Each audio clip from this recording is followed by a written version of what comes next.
5 exit poll परिवर्तन की बात कर रहे हैं। मेट्राइज का मैंने आपके सामने रख दिया आंकड़ा। पी मार्क की अगर बात करें तो 150 से 175 बीजेपी को दे रही है। पोल डायरी की बात करें तो 142 से 171 बीजेपी के पास।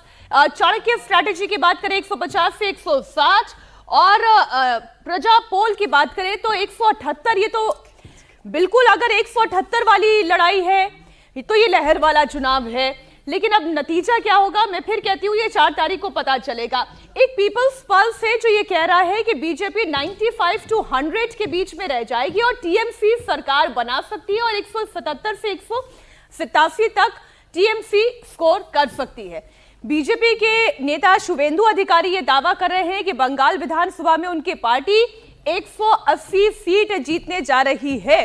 उनका बयान मैं आपके सामने रखूंगी, लेकिन सबसे पहले इसी आंकड़े पर बात कर लें, क्योंकि ये बात तो सही है कि पश्चिम बंगाल में जब भी चुनाव होता है बहुत ही क्लियर मैंडेट के साथ होता है, एक तरफा होता है। जनता बताती है कि किसे सरकार में लाना चाहती है और किसे विदा करना चाहती है। अजीत जी, फर्स्ट योर टेक।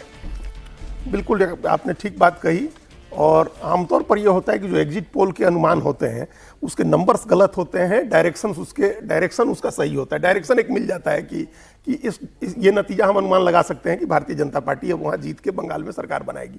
ये 6 में से 5 कह सकते हैं, 7 में से 5 कह सकते हैं। एक पोल है जो कह रहा है कि भारतीय जनता पार्टी चुनाव नहीं हार सकती है और फिर एक बार ममता बनर्जी आ सकती हैं।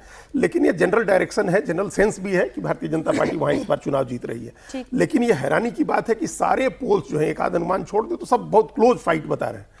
इस तरह का क्लोज फाइट कभी नहीं होता है, जब हम लोगों ने नहीं देखा है। 2001, 6, 11 सब चुनाव हम लोगों के सामने हुए हैं और 6 में जब ममता बनर्जी बीजेपी के साथ कंटेस्ट कर रही थी, लग रहा था कि बहुत क्लोज इलेक्शन है, हिंदू वोट पोलराइज हो रहा है बीजेपी और ममता बनर्जी की तरफ, तब भी 235 सीटें आ गई थी लेफ्ट को।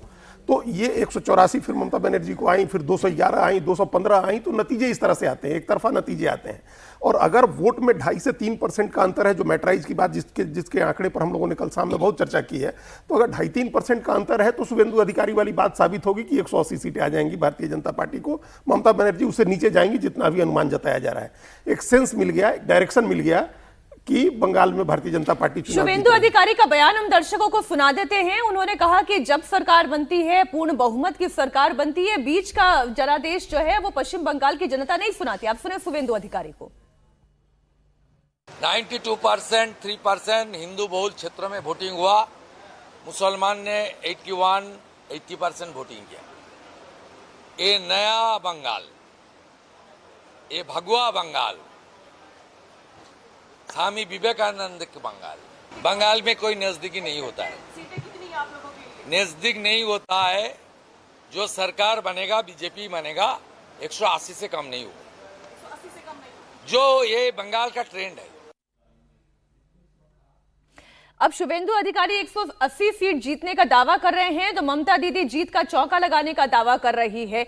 ममता बनर्जी का कहना यह है कि वो तृणमूल ही जीत रही है। I'm sorry, I have never seen this type of thing because in my life I'm fighting my election since 1984 and this time the atrocities terrible, এত atrocity হচ্ছে, এত অত্যাচার হচ্ছে, but I have never seen this type of democracy. But instead of that I'm saying victory is near and Trinamool is winning. एकदम जीतছে। एकदम victory किसकी victory होने जा रही है सज्जन जी?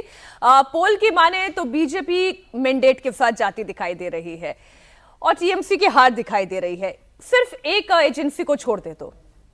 नहीं, देखिए जैसा अजीत जी ने बोला कि एक डायरेक्शनल क्लैरिटी है और अगर ग्राउंड से भी आप फीडबैक लें तो ये बात निकल के आ रही है कि इस बार बीजेपी का मोमेंटम, जो तमाम बातें चल रही थी कि बीजेपी की सांगठनिक कमजोरी है, डर का माहौल है, वो सारी की सारी चीज़ें, जिस तरह के सुरक्षा के इंतजाम थे, जिस तरीके से लोग निकल के वोट किए हैं, जिस तरह से जो बहुत सारी बोगस वोटिंग थी, एसआईआर ने उसको क्लीन कर दी, डेड वोटर है नहीं है तो एक रिगिंग की पॉसिबिलिटी होती थी, वो इस बार काफ़ी कम हो गई। तो बीजेपी का एक अपवर्ड मोमेंटम दिखा।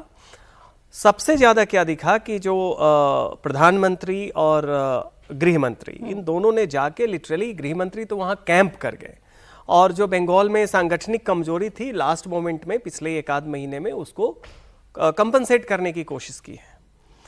लेकिन एक चीज इसमें जो मैं कहना चाह रहा हूं कि डायरेक्शनल क्लैरिटी अभी दिख रही है बीजेपी की, ये वेव इलेक्शन नहीं है। वेव इलेक्शन क्यों नहीं है? क्योंकि पुराने परिणामों से जब आप देखते हैं कि एक क्लियर मैंडेट दिखता था, तो सारी की सारी पार्टियां, चाहे कांग्रेस के जमाने में कांग्रेस 77 तक, उसके बाद लेफ्ट 2011 तक, और उसके बाद तृणमूल, ये 100% बंगाली वोटर्स को रीच आउट करते थे, अपील करने की कोशिश करते थे। बीजेपी के साथ क्या है कि वो 70% के करीब वोटर्स को ही रीच आउट कर रही है, 30% ऑलरेडी दूसरी तरफ वेव में जा रहा है। तो मेरे हिसाब से डायरेक्शनल क्लैरिटी जरूर है।